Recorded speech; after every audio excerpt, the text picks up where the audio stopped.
No último domingo, pessoal, nós tivemos a prova para o cargo de professor de Química do FPA. Você fez essa prova? Se fez, deixa aqui nos comentários. Inclusive, eu montei um preparatório, fiz uma mentoria para esse concurso. Se você não fez, perdeu, mas não tem problema. Para os próximos concursos, teremos outras mentorias. É só me seguir lá no Instagram, @Universidade da Química. Eu aviso por lá quando temos novas mentorias. Bom, como é de costume nesse tipo de concurso, sempre pedem para que eu dê uma avaliada, analise algumas questões. Gosto de ouvir a minha opinião, fico muito feliz com isso. Com esse não foi diferente. Algumas pessoas que seguem a Universidade da Química, inclusive lá no Instagram, pediram para que eu comentasse sobre algumas questões. Bom, eu olhei as questões, são 3 questões, e vai ser isso que eu vou conversar um pouco com vocês hoje.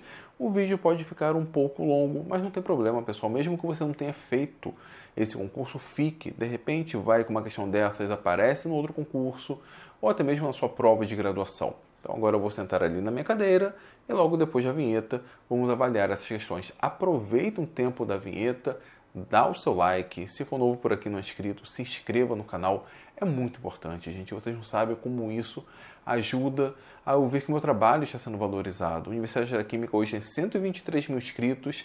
Esse crescimento diminuiu muito nos últimos meses, mas eu conto com seu apoio. Vamos chegar pelo menos a 130 mil? Que tal, hein? Me ajuda nessa? Tá bom, pessoal? Valeu. Vamos começar daqui a pouquinho, tá?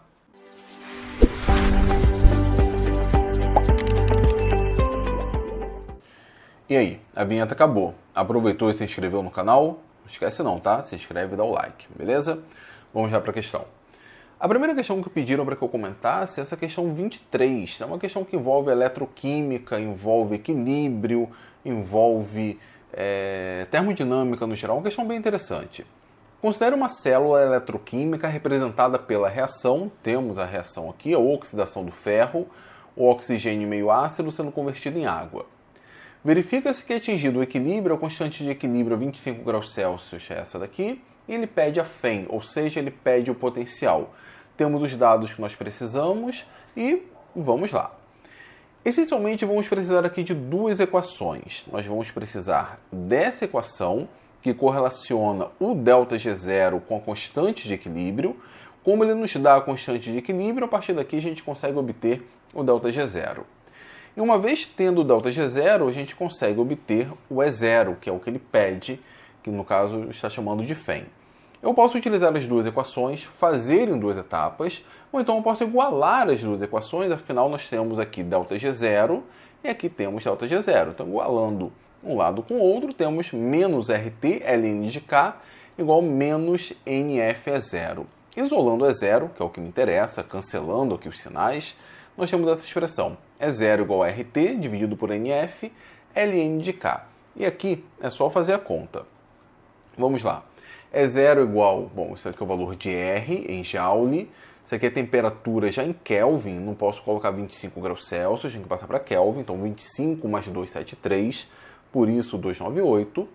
Aqui eu tenho o número de elétrons envolvidos, é o N, são 4 elétrons. Como é que eu sei disso? Vejam só, o ferro ele está oxidando, está indo para ferro 2+, então existe a perda de 2 elétrons. Só que são 2 mols de ferro. Então, na verdade, nós temos 2 vezes 2 mols de elétrons. Temos, portanto, a variação de 4 mols de elétrons. Eu falei 2 elétrons, enfim, é por hábito. Na verdade, temos a perda de 2 mols de elétrons. Como são 2 mols de ferro, estamos perdendo 4 mols de elétrons. Consequentemente, no processo de redução, há o ganho de 4 mols de elétrons. Então, o número de mols de elétrons envolvidos é 4. Por isso, aqui eu coloquei o 4. A constante de Faraday, e aqui ln da constante de equilíbrio, 2,8 vezes 10 a 56. A questão tem uma pequena maldade e talvez algumas pessoas ficaram agarradas nela. Vamos lá. Não posso usar calculadora. Ele não nos dá o ln de 2,8 vezes 10 a 56. Ele nos dá o log de 2,8 vezes 10 a 56. E aí eu tenho que converter ln para log. Esse não é um processo que todo mundo tem na manga, não. Tá? Nós podemos fazer essa relação através desse número mágico aqui, 2,3. Seria legal a dedução, né? Mas eu acho que é muito para essa aula. Então, se eu quero passar ln para log decimal, eu pego o log decimal e multiplico por 2,3. Então, isso daqui vai ser 2,3 log decimal de 2,8 vezes 10 a 56. E isso daqui eu tenho. Isso daqui ele me dá. É 56,45. Então é só substituir aqui o 56,45 e agora fazer a conta. Tá? Vamos fazer isso aqui, multiplica para lá, multiplica para cá, divide aqui, divide acolá, mas é só fazer a conta. O E0 que sai daqui é 0,833 volts. E quando nós olhamos aqui para as opções, nós não temos. Ou seja, simplesmente nós não temos a resposta certa para essa questão. Essa questão, sim, ela vai ser anulada, ela tem que ser anulada. O interessante é que eles colocaram aqui dificuldade em nós convertermos LN para log decimal. Muitas pessoas perderam nisso, mas a questão vai ser anulada, então não adiantou de nada. O que aconteceu? De onde que vem o erro?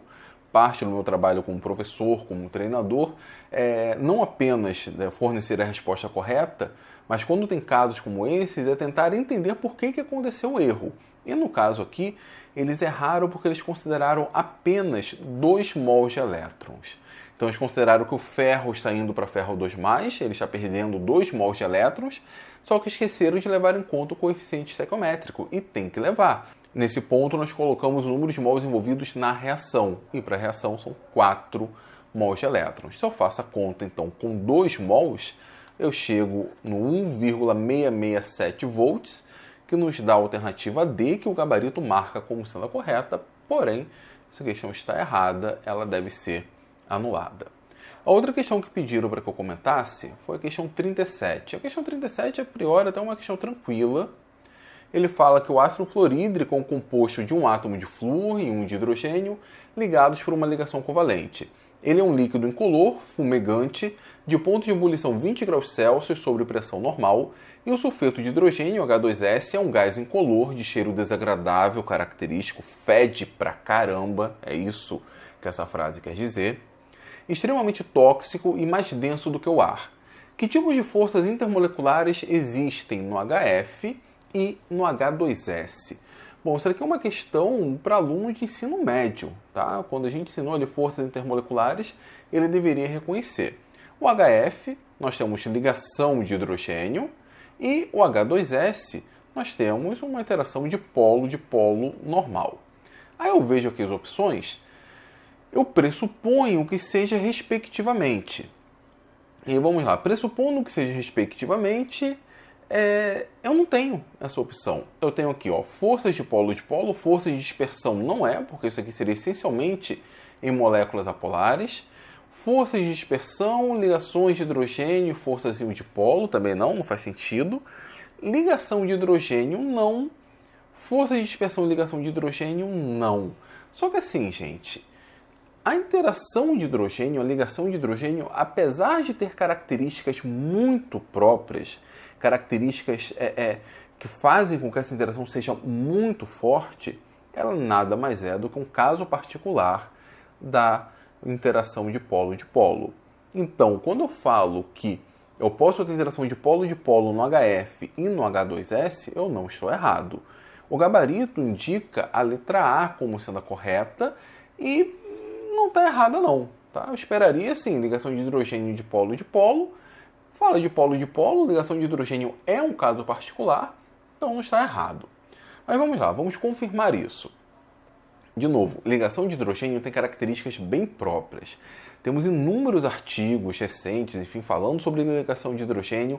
É um assunto complicado se nós formos estudar a fundo. Entretanto, ainda assim, é um caso particular das interações de polo. Então, deixa eu mostrar aqui para vocês. Eu peguei o Brown. Cara, essa versão do Brown é pesada. Olha aqui, ó. É uma versão um pouco mais nova do que aquela de capa azul. Na página 474, tá? No capítulo 11, que fala sobre forças intermoleculares, ele diz assim, eu vou ler aqui para vocês, olha só. As ligações de hidrogênio podem ser consideradas um tipo especial de atração de polo. Ele detalha, enfim, mas só nessa frase. É um tipo especial de ligação de polo. Por mais que tenha muita especialidade, é um tipo de interação de polo. Vocês gostam do Brown? Bom, boa parte dos alunos gostam muito do Brown. Prefere o Brown ou Atkins? Deixem nos comentários. Mas o Brown deixa bem claro. E, na verdade, nós sabemos disso, né? Quando a gente ensina isso no ensino médio, nós chamamos a atenção a esse detalhe. Beleza? Então, eu acho que aqui não é passível de anulação, não. Tá? Eu acho válido. Ou pelo menos não acharia muito estranho que mantivessem esse gabarito. Agora, deixa eu causar um certo tumulto aqui na mente de vocês, bagunçar um pouquinho. Tem um vídeo aqui no DQ, vai aparecer aqui no card, onde eu com essa cara, imitando a cara de dúvida, aliás, a maioria das thumbnails aqui no canal faço a cara de dúvida, eu sou nem um pouco fotogênico. Mas vamos lá. Tem esse título, ó, ligação de hidrogênio com enxofre, pode isso? Bom, esse vídeo aqui, na verdade, é análise desse artigo, um artigo publicado em 2018, onde os autores falam que sim, existe ligação de hidrogênio no dímero, pelo menos, de H2S. E isso é verificado experimentalmente através de espectroscopia de micro-ondas. Ele deixa bem claro que o dímero H2S age como se fosse um dímero da água. Então ele fala, tem ligação de hidrogênio sim no H2S. Só que assim, pessoal, isso aqui é para abrir a mente, né, para nós discutirmos um pouco. Isso é uma condição muito específica, é no dímero, não na estrutura como um todo, e além disso, é numa temperatura muito baixa. Então não vale, por exemplo, eu marquei aqui a D porque a Universidade da Química falou que o H2S faz ligação de hidrogênio. Não falei nada. O artigo, os autores falam isso, só que no vídeo eu deixo bem claro que são em condições muito especiais. No geral, a gente não considera que o H2S faça ligação de hidrogênio. Mas o artigo serve para expandir a mente, pensarmos fora da caixa. Vale a pena ver esse vídeo, tá? Ele é antigo, mas vale a pena. Apareceu aqui no card e vai aparecer como indicação na tela final, tá bom? Vimos duas questões, já avançamos bastante o tempo aqui no vídeo, os vídeos são longos, mas permaneçam, você vai aprender, tá? E aproveita, dá o seu like, tá? Eu trouxe aqui informação de um artigo de 2018, relativamente recente. Se você chegou até aqui e não deu seu like, puxa, dá o like, não custa nada. Vamos lá, vamos para a terceira questão que pediram para que eu comentasse. Na verdade, é uma questão até anterior, a questão 29, né? Porque foi outra pessoa. Perguntaram, professor, eu posso pedir a anulação do gabarito dessa questão? Vamos lá. A fórmula empírica de uma substância fornece o número relativo de átomos de cada elemento e pode ser determinada através de análise por combustão. Essa técnica é geralmente aplicada em compostos que contêm principalmente carbono e hidrogênio. Em uma análise, uma amostra de 0,19 gramas de composto desconhecido, CXHYZ, foi queimada com oxigênio para formar 0,27 gramas de CO2 e 0,17 gramas de H2O. Dadas as massas molares do carbono, hidrogênio e oxigênio, a fórmula empírica desse composto é... Vamos lá. Esse é um tipo de questão bem padrão. Nós seguimos quase que um protocolo para determinar a fórmula empírica. É quase que uma receita de bolo, um passo a passo. O que acontece? A reação é uma reação de combustão. Então, essa espécie aqui vai reagir com O2 e vamos formar CO2 e água. Todo o carbono aqui do CO2 veio da espécie que está queimando, do combustível. Todo o hidrogênio da água veio do combustível. O oxigênio a gente determina por diferença, porque não tem como saber se esse oxigênio veio da amostra ou veio do O2 com que ela reagiu. Como que é o procedimento? Primeira coisa, vamos determinar o número de mols de CO2, que é igual ao número de mols de carbono. Então pegamos a massa aqui do CO2, dividimos pela massa molar do CO2, 44, chegamos a esse número, 6,2 vezes 10 a menos 3 mol. Fazemos a mesma coisa para a água e a partir daqui determinamos o número de mols de hidrogênio. Número de mols de água, 0,17, que é a massa de água, dividido pela massa molar, dá 9,4 vezes 10 a menos 3. Como cada molécula de água carrega 2 mols de hidrogênio, o número de hidrogênios vai ser o dobro. Então, 2 vezes 9,4 vezes 10 a menos 3 dá 18,8 vezes 10 a menos 3 mol. Para determinar o número de mols de oxigênio, aí eu vou ter que fazer uma diferença. Eu já sei qual é a massa de carbono, já sei qual é a massa de hidrogênio. Aliás, não calculei ainda. Eu tenho o número de mols de carbono e o número de mols de hidrogênio. Basta eu multiplicar pela massa molar, que eu descubro a massa de carbono presente na amostra e a massa de hidrogênio presente na amostra. Qual vai ser a massa de oxigênio? O todo menos essas quantidades. Então, a massa de carbono, 6,2 vezes 10 a menos 3 vezes 12, dá esse número aqui. A massa de hidrogênio, o número de mols, 18,8 vezes 10 a menos 3 vezes 1, continua o mesmo número. Temos aqui. A massa de oxigênio vai ser o todo, 0,19 menos essas quantidades. Me dá essa massa aqui de oxigênio. Se eu quiser determinar, eu preciso determinar o número de mols de oxigênio, eu pego essa massa e divido pela massa molar. No caso, 16 vai me dar esse número de mols aqui de oxigênio. Então, a primeira coisa é determinar o número de mols dos átomos envolvidos, né? Carbono, hidrogênio, oxigênio, se fosse o caso nitrogênio, cloro, enfim. Agora, nós pegamos esses números e dividimos pelo menor número de mols. Nós normalizamos o processo. Então, vamos lá. 6,2 vezes 10 a menos 3. O menor número de mols é o de oxigênio, que é esse daqui, ó, 6,05. 6,2 para o carbono e 18,8 para o hidrogênio. Então, o menor é o do oxigênio. Vamos dividir todos pelo número de mols do oxigênio. Então, 6,2 dividido por 6,05, 18,8 dividido por 6,05 e 6,05 dividido por 6,05. Aqui, obviamente, dá 1. Aqui dá 1,02, que eu aproximo como sendo 1. E aqui dá 3,1, que eu aproximo como sendo 3. Então, a fórmula empírica desse composto, porque uma fórmula molecular é uma proporção de mols entre as espécies presentes, só que com menor número inteiro, nesse caso aqui, a menor proporção é 1 carbono para 2 hidrogênios para 1 oxigênio.